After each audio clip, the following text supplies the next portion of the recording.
Breaking news po. Dating Senador Gringo Honasan may pasabog. May reaction po dito sa pag-aresto kay Jinggoy Estrada. Pinasok ang Senado, binastos. Mga kababayan, nako po, magugulat kayo. Ito na ba ang simula ng panibagong gulo? Nako, pasabog ni Gringo Honasan. Alam niyo naman si Gringo Honasan, mga kababayan. Kilala natin na matapang at isang makabayan din ito. Siya po ang nagpasimula ng People Power. Mga kababayan, nako po, eto na. Tila may napipintong kaguluhan. Nako po, tila umaapoy na po sa galit ang taong bayan. Nako po, mga kababayan ko. Si Jinggoy Estrada, talagang marami pong bumilib dito. Mas gusto niyang makulong kaysa maabsuelto. Bakit, mga kababayan? Bali-balita po na ayon na rin sa pasabog ni Senador Marcoleta sa programa ng Net25, minuminuto, oras-oras na tinatawagan itong si Jinggoy Estrada para kumalas dito sa majority na tinatawag na Brave 18. Dito po, mga kababayan, dahil nga po yung Bobo 11 na senador na nagmukhang sisiw kahapon, dahil nga po binoykot po ng majority itong session ng Senado. Bakit, mga kababayan? Siyempre, sinamahan nila si Jinggoy. Binastos ang Senado, pinasok na mga Hestas Barabas. Hindi na binigyang respeto ang institusyon.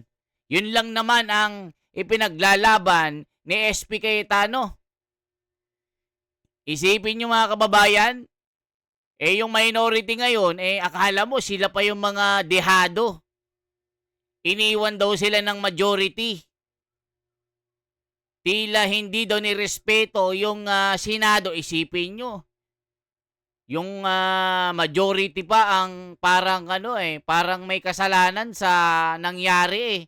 Itong mga Hestas Barabas, gaya ni Bam Aquino, sabi niya dito, ang minorya ay pumasok para sa pagpapatuloy ng session. Pero dahil sa lahat ng gulo at away, politika, hinostage ang ating trabaho. O, kita nyo, mga kababayan, ng mga Hestas Barabas. Akala mo kung sino mga bida-bida, mga kababayan, mga bobong senador mga ito. Yan ang sabi ng mga tao. Kaya ngayon, mga kababayan, dating senador Gringo Honasan, sumabog na. May pasabog na balita. Ito po, naku po, magugulat kayo dito. May panibagong gulo ba? People power na ba ito? Ito po. Nangyayari ngayon sa ano pong nakikita nyo ngayon sa pangyayari ngayon sa diyan po sa Senado na minsan po kayong nagsilbi? Unang-una, may mga regulasyon naman na advan, no, MJ? May batas tayo. At ang pinakamatimbang na regulasyon ay yung saligang batas.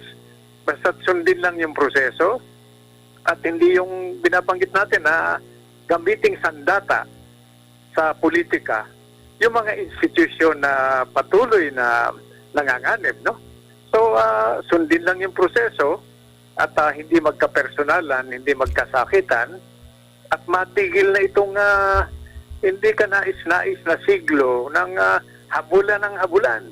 Pagdating pag umabot na tayo ng 2028, baka naman yung maupo nasaktan noong nakarang administrasyon, di habulan ng habulan, nalalagay sa alanganin yung interest, yung tunay ng interest ng taong bayan at nababawasan yung dapat na iukol natin na pangunahing serbisyo. Itchy brushes ruining your makeup? Dream of pro-level... Ayan, mga kababayan ko. Sabi nga dito, positibong sinyales, ex-senator Honasan sa pagiging vocal ng mga Pinoy sa social media versus gobyerno. Alaka, mga kababayan. Tila isang masamang pangitain na magdudulot ng kaguluhan dahil nga po sa nangyayaring injustice sa ating lipunan. Naku po, kung sino pa yung mga lumalaban sa mga katiwalian, lumalaban sa katarantaduhan, lumalaban sa pagnanakaw, sila po ang ginigipit. Tignan nyo po ang Caro Dante Marcoleta, mga kababayan. Alam natin na si Caro Dante Marcoleta ay napakatapang.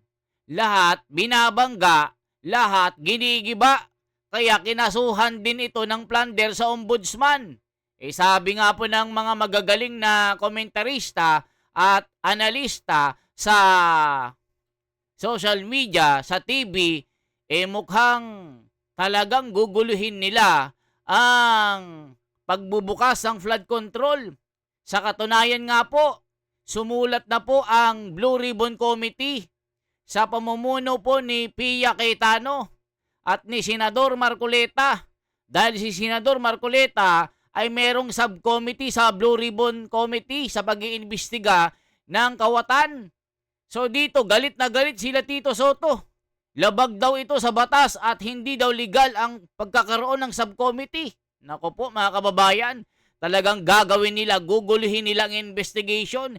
Yung 18 Marines mga kababayan ay hawak na ni Senador Marcoleta. Kaya nagpupuyo sa galit ang mga bulaga. Nako po.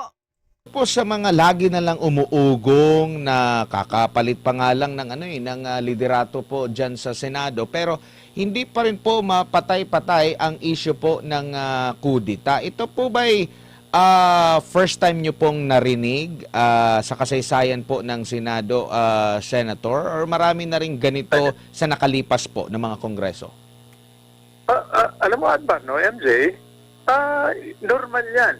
No? Normal sa proseso. Pag may pagkukulang sa pananaw nung kahit na sinong senador, 24 kasi yan di mag-iikot siya para hikayating yung iba na maging bahagi ng pagbabago ng liderato para masunod naman yung ninanais, yung tinatawag na majority, no? Mayoridad. So, sa isang banda, numbers game yan. No?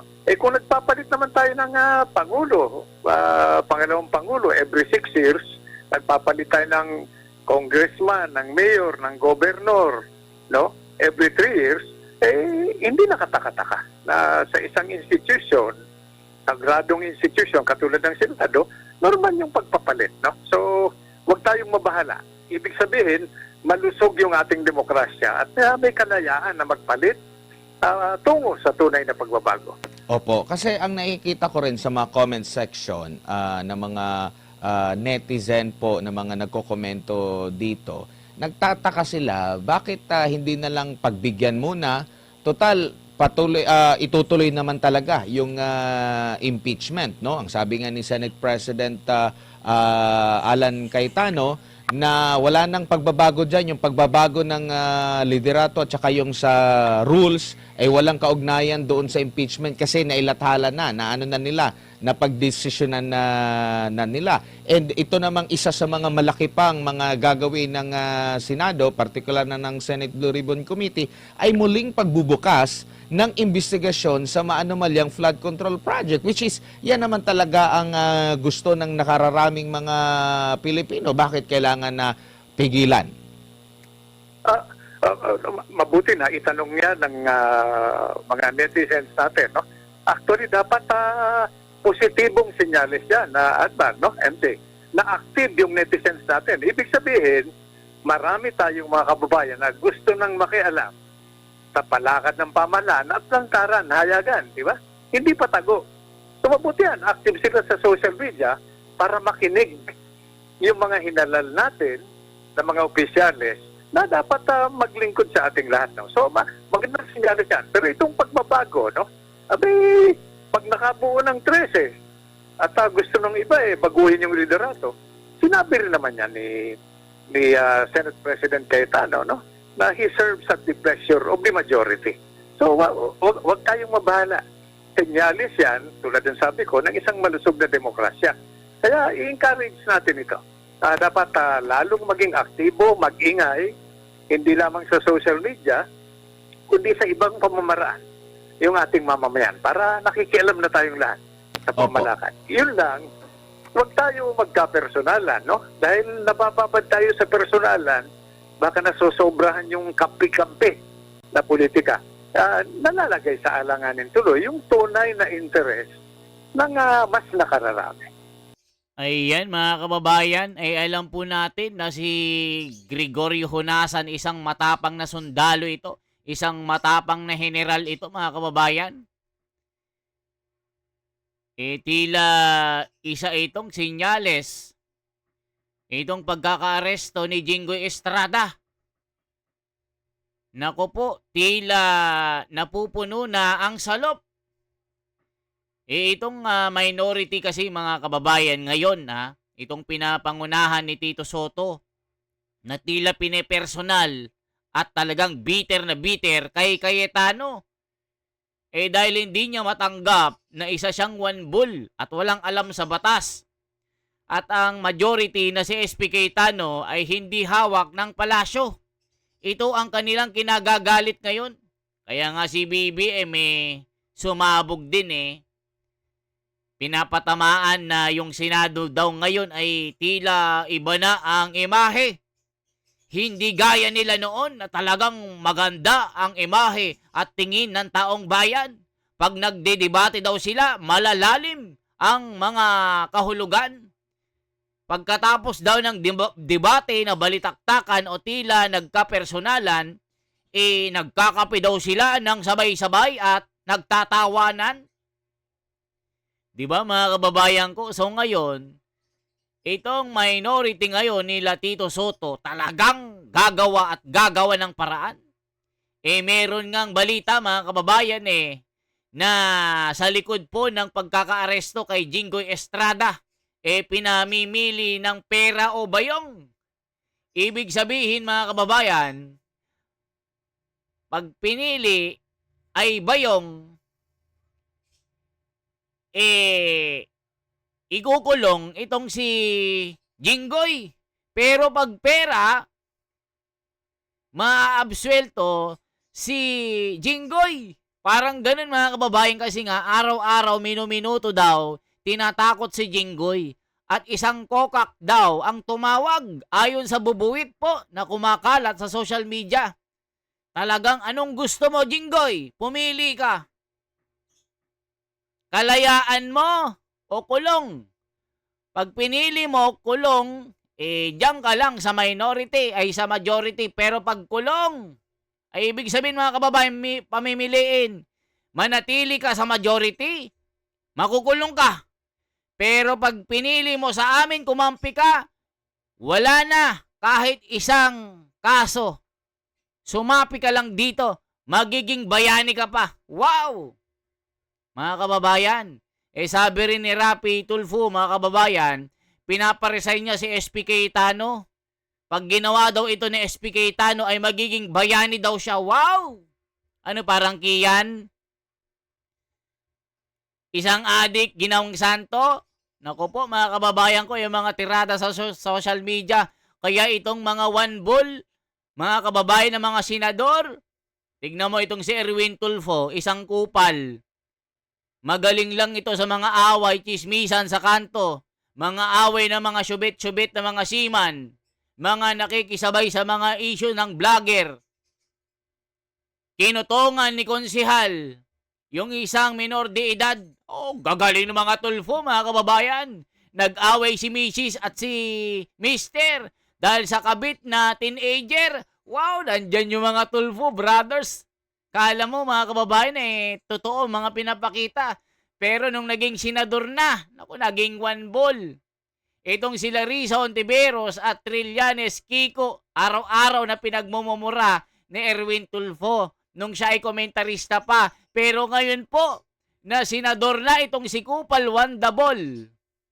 Bendalo, abay kakampi pa mga bugok at ugok. Yan ang sinasabi, oy Erwin Tulfo, galing sa iyo yan.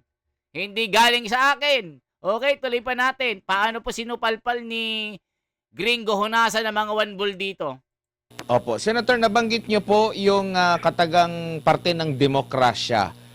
Minsan na pong sinabi sa isang panayam kay Senador Rodante Marcoleta na may kasamahan siya sa majority na kinukulit daw at sinabihan pa na ibabasura yung kaso kapalit ng paglipat mula majority at minority. At kanina, sa press conference, bago sumuko si Senador Jinggoy Estrada, ay kanya pong inamin na meron niyang ganun nangyayari sa kanya na hinihimok siya na bumaliktad kapalit ng pagbasura po ng kaso. Tingin niyo po parte pa yun ng demokrasya, Senator? Admar, alam mo, para sa akin, personal ko na opinion ito bilang private citizen, nagpasya na at kahanga-hanga para sa akin yung naging desisyon ni Senator Jinggoy Estrada. Ibig sabihin, may kumpiyansa siya na bibigyan siya ng patas na laban ng sistema. Samantalang yung ibang mga, di ba, yung ibang mga lumabas, no, sa impluwensya ng batas, yung mga fugitive, no, wag na tayo magbabanggit ng pangalan, no. Ibig sabihin kaya nila pinili, no, na magtago, maging fugitive, umiwas dahil wala silang kumpiyansa sa sistema na mabibigyan sila ng patas sa laban. So, itong ginawa para sa akin, ni Senator Jinggoy, kahanga-hanga yan. Ibig sabihin, nagtitiwala siya na bibigyan niya patas sa laban sa isang sistema na gumagana. So, walang politika yan. Positibong senyales yan. Opo. Bago lang si partner MJ, Senator, kayo rin po ba ay nagtataka bakit karamihan po sa may mga kinakaharap na kaso at reklamo ay nasa panig po ng mayorya? Ay, yun nga, Admar, no? Magkakaalaman tayo dyan. Dahil siyempre, pag humarap na sa korte, magpipresenta na ng ebidensya, pabor o kontra dun sa nasasakdal, no?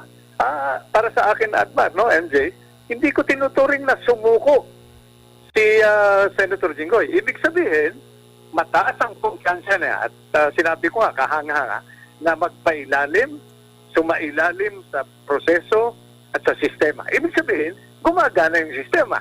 Ngayon, magkakaalaman tayo. Kaya di ba sabi na kanina, yung mga binanggit ng mga impormasyon, abangan ang susunod na kabanata. Malalaman natin yan. At ang mga testigo rito, ang mga nanonood at nakikinig, yung taong bayan. Dahil kung hindi natin kayang magbigay ng hustisya sa isang senador ng Republika, sinong pangkaraniwang mamamayan ang kaya natin bigyan ng hustisya? Yung walang kalaban-laban. Hindi senador, hindi public official. Yan ang kailangang malaman. Diba? Sa takdang araw, sa korte, sa sistema.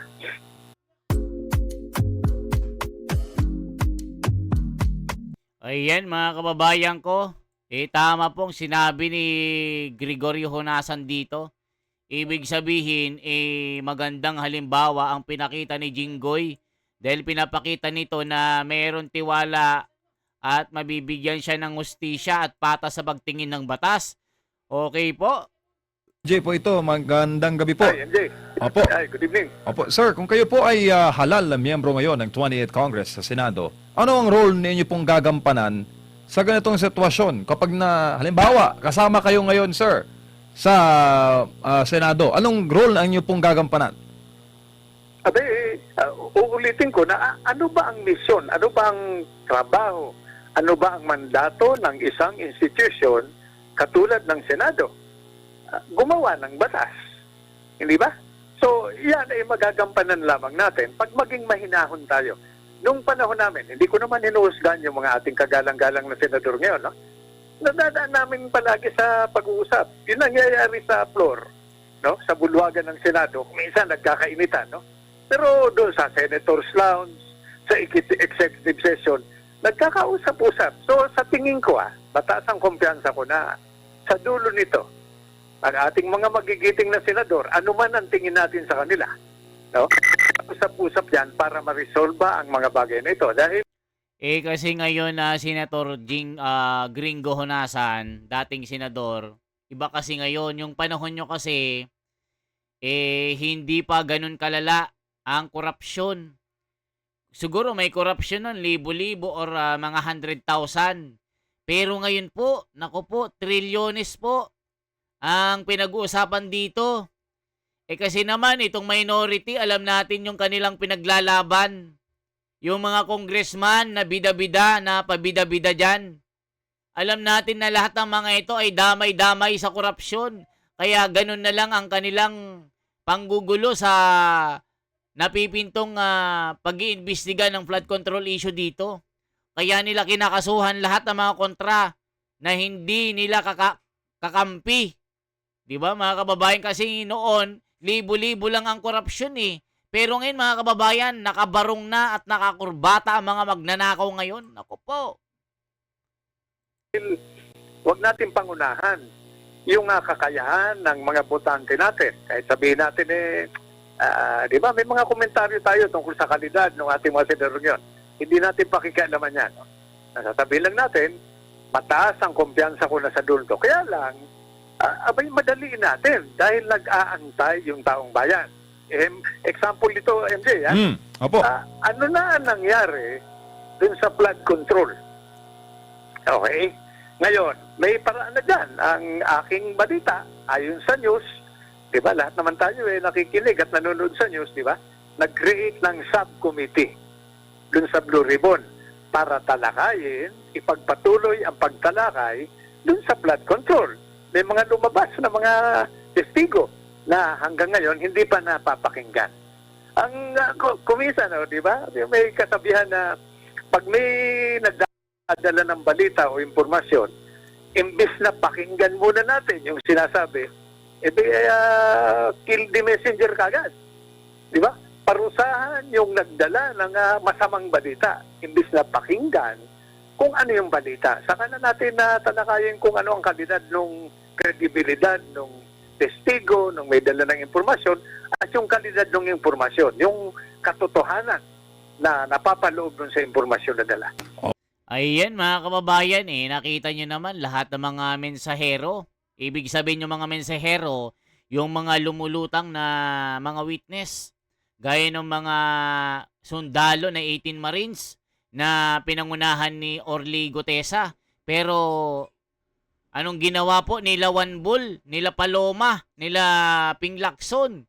Kinasuhan po nila ang mga ito at binaliwala at hindi sila interesado na pakinggan yung mga daladalang impormasyon at mga ebidensya ng mga sundalong ito. Ganon din ang ginawa kay Marcoleta. Ginipit. Kinasuhan. O kita nyo sa palander po, kinasuhan kahit wala naman. Inuna na si Jinggoy. Sabi nga nila, pag si Marcoleta ginulo nyo, kinanti nyo, hinuli nyo ng walang katuturan. Kung igagaya nyo siya kay Jinggoy, nako po, sabi ko sa inyo, ito, balita lang po ito mga kababayan. 10 million na seguridad ang nakabantay dyan kay Marcoleta. Ang gagalaw kay Marcoleta, naku po, sinasabi ko sa inyo, may napipinto na malakihang pagtitipon. Hindi ko lang alam kung sigurado ito, naririnig ko lang po mga kababayan na napakalaking rally ito sa kasaysayan. Yung mga rally noon, mababait pa. Pero ngayon, mga kababayan, itong napipintong rally na ito, balita lang ito mga kababayan hindi natin kumpirmado. Pero kung totoo man ito, layari na. Magkakagulo ito pag si Marcoleta ang ginalaw nyo. Naku po, talaga naman. Opo. Para po sa mga hindi nakakaalam sa ating global viewers po, Senator, si Senator Gringo po ay produkto ng PMA Class 71 at siya po ang class baron o baron po ito ng PMA class nila. At sir, yaman at nagpausapan po natin itong kalidad ng impormasyon. Kayo ho ba'y naniniwala doon sa mga tinuran ng 18 dating Marines? Malalaman natin yan, MJ, no? Admas. Di pakinggan natin sila. Ang naririnig natin na dalang impormasyon nila, yung napapaloob dun sa affidavit. Wala pa dito yung pagtalakay dun sa...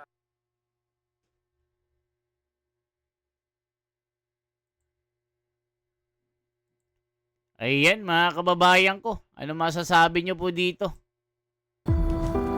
Mag-comment po kayo mga kababayan, anong masasabi nyo? Naku po, ito na sinasabi natin. Talagang malaking gulo ito. Kasi ang nangyayari talagang pinipilit nilang hindi matuloy ang flood control issue, mga kababayan ko. Nako, mga kababayan. Tuloy pa natin ito. proseso, then mag-iisip na naman tayo ng mga shortcut. Diba? So ano pa ang silbi ng korte natin ng mga proseso? May isa pa pala sa paintulot niyo. Baka Opo. naman nasosobrahan ko na. Walang, MJ, at walang ano, problema, naman, sir. no? Walang problema po. Okay. Pinapako tayo sa pro ganito, anti ganito, di ba? Personalidad. Hindi ba? Yan nga ang motto ng istasyon natin, no? Di ba? Pro God, country, at pamilya, Filipino people. Di ba? Hindi ko pinag-uusapan yung kampi-kampi, politika. Diyan ka sa panig, di kalaban ka. Di ba? Oh, pro God. So hindi natin ganun kadalas naririnig yung pro-Filipino. Di ba? Pro God, country, and people. Di ba? Yun ang nawawala sa conversation. Yung namumuno kasi ngayon, mga kababayan, hindi siya pro-God Hindi siya pro-Filipino Pro-maleta ang nangyayari. Ngayon po, sa Huwebes po, mga kababayan, sisimulan na po ang pag-iimbestiga ng flood control issue na pangungunahan po ni Senator Rodante Marcoleta ng kanyang subcommittee na papangunahan din ni Pia Queta, no? Mga kababayan, at may invitasyon na nga ang mga 18 Marines, pati si Atty. Baligod, para sila ay isa lang po sa pag-iimbestiga sa Senado. Ito po yung pagbubukas ng flood control issue. Kaya ito mga One Bull University, galit na galit na. Alam naman natin ang mga ito. Sila yung mga nasa listahan po ng mga Marines. Mali-malita po ang kanilang kinubra. Pati itong si Erwin Tulfo, Rapi Tulfo, may mga insertion. Mga kababayan, dyan po makikita natin kung talagang may sasabit sa kanila. Tingnan po natin ang mga ebidensya, mga kababayan. For transparency, for a better democracy, this is the Wonders Philippines, mga kababayan. Isang like, isang share po, at isang subscribe. At i-comment nyo po kung taga saan po kayo, mga kababayan. At aking babasahin yung mga komento nyo. Di ba? Mag-comment lang po kayo, mga kababayan, kung taga saan po kayo. Salamat po.